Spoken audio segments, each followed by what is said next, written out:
जय श्री राधा रानी सरकार की, जय श्री कृष्ण भगवान की, जय श्री गौरी शंकर जी भगवान की, जय श्रावण मास महत्म्य की।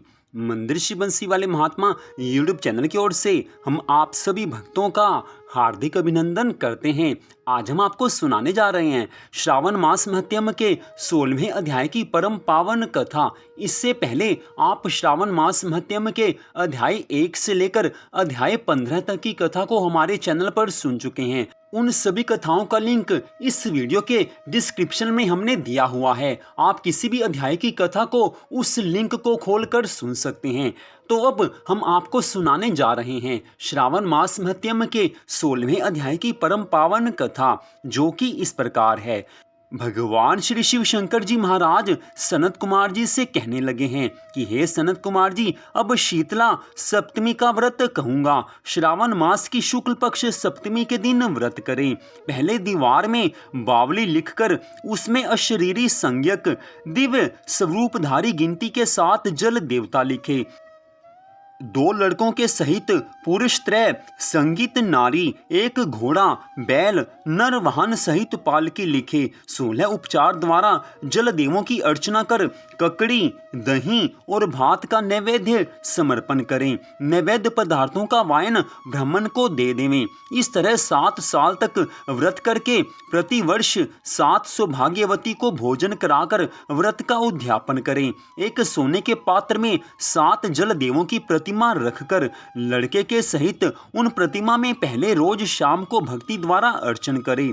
दूसरे रोज सुबह ग्रह होम सहित चरु होम करें। जिन्होंने पूर्व इसको किया था उन्हें जो फल मिला उसे आप सुने। सौराष्ट्र देश में शोभन नाम वाला नगर था। उसमें एक धनी सब धर्म को मानने वाला निवास करता था। उसने निर्जल और विजन वन में वापी खुद वाई है। उसमें उतरने के लिए तथा बहुत धन खर्च कर पशुओं के निमित्त जलपानार्थ दृढ़ पत्थरों की रमणीक सीढ़ी का निर्माण करवाया, जो बहुत टिकाऊ और मजबूत बंधी थी। जिसके चारों ओर थके हुए पथिकों के लिए वृक्षों से संयुक्त बगीचे का निर्माण उसने करवाया है। उस बावली का पानी सूख जाने से बिंदु मात्र जल भी नहीं मिला। उसी समय दुखी हो धनी ने कहा कि मेरा सारा परिश्रम व्यर्थ हुआ तथा धन भी व्यर्थ में खर्च हो गया। इस तरह वह धनी चिंता कर रात को उस बावली के पास सो गया।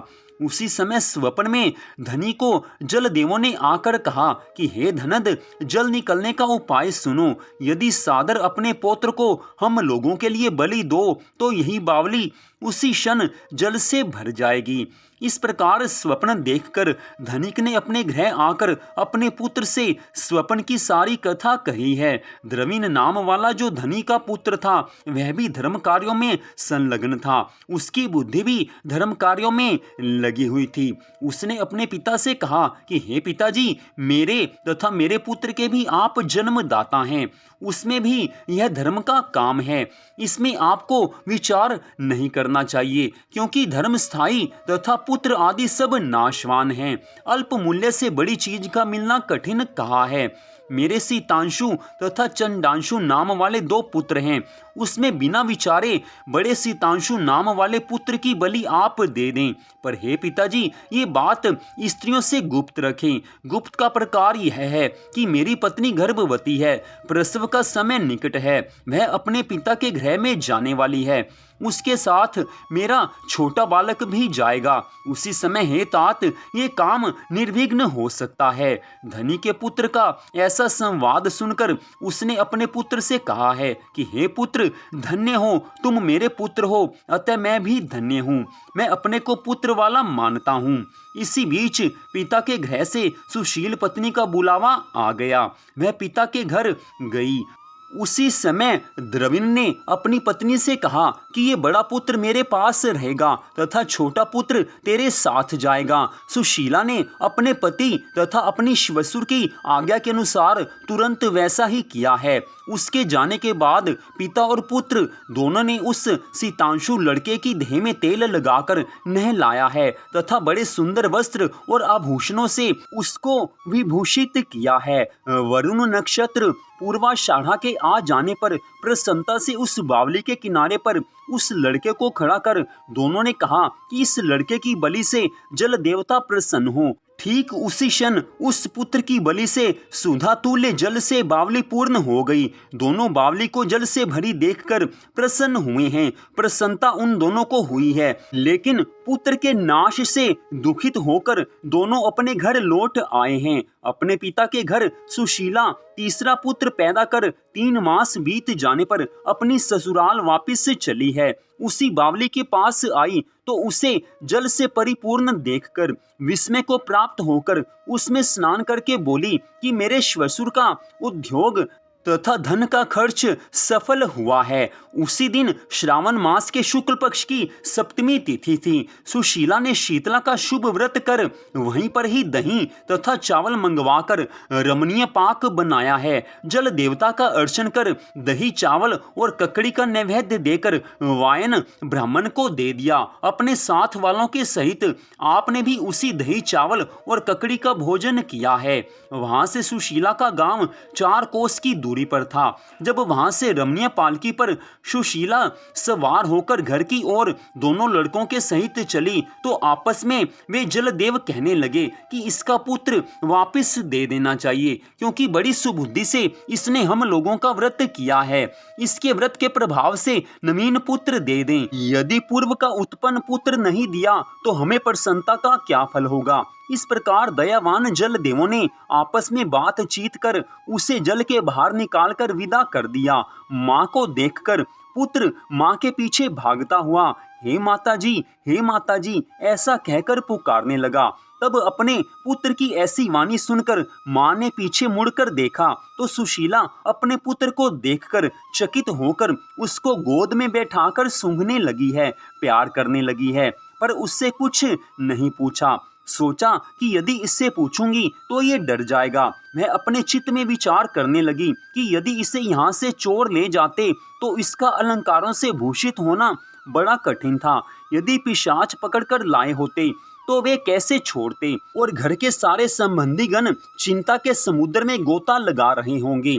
ऐसा विचार कर वह अपने घर की ओर जाने लगी है।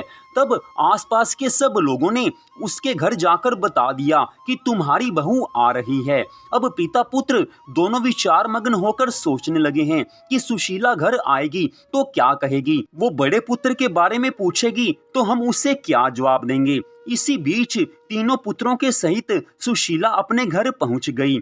ससुर तथा पति ने बड़े पुत्र सीतांशु को देखकर परम आश्चर्यचकित होकर प्रसन्न भाव से पूछा है कि हे शुचि स्मिते, तूने किस पुण्य या किस व्रत को किया था। हे भामिनी, पतिव्रता हो, धन्य हो तथा पुण्यवती हो। इस सीतांशु को मरे आज 2 मास व्यतीत हो गए, परंतु तुमने फिर इसे कैसे प्राप्त किया तथा बावली भी जल से परिपूर्ण हुई है। जाते समय यहाँ से एक पुत्र को ले गई तथा आते वक्त 3 पुत्रों सहित तुम आई हो। हे सौभाग्यवती, तुमने वंश का उद्धार किया है।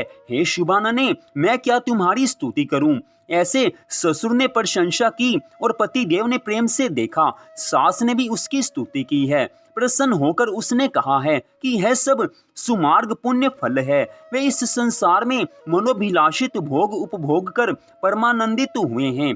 इतनी कथा सुनाकर भगवान शिव शंकर जी महाराज सनत कुमार जी से कहने लगे हैं कि हे सनत कुमार जी, हे वत्स, आपसे यह शीतला सप्तमी व्रत कहा है। इस व्रत में दही, चावल, ठंडा शीतल जल, ककड़ी फल, बावली जल तथा शीतल देवता कहे गए हैं। इसे करने वाले तापत्रय से मुक्त होते हैं। इस कारण श्रावण मास की शुक्ल पक्ष की सप्तमी का नाम यथार्थ शीतला सप्तमी हुआ है।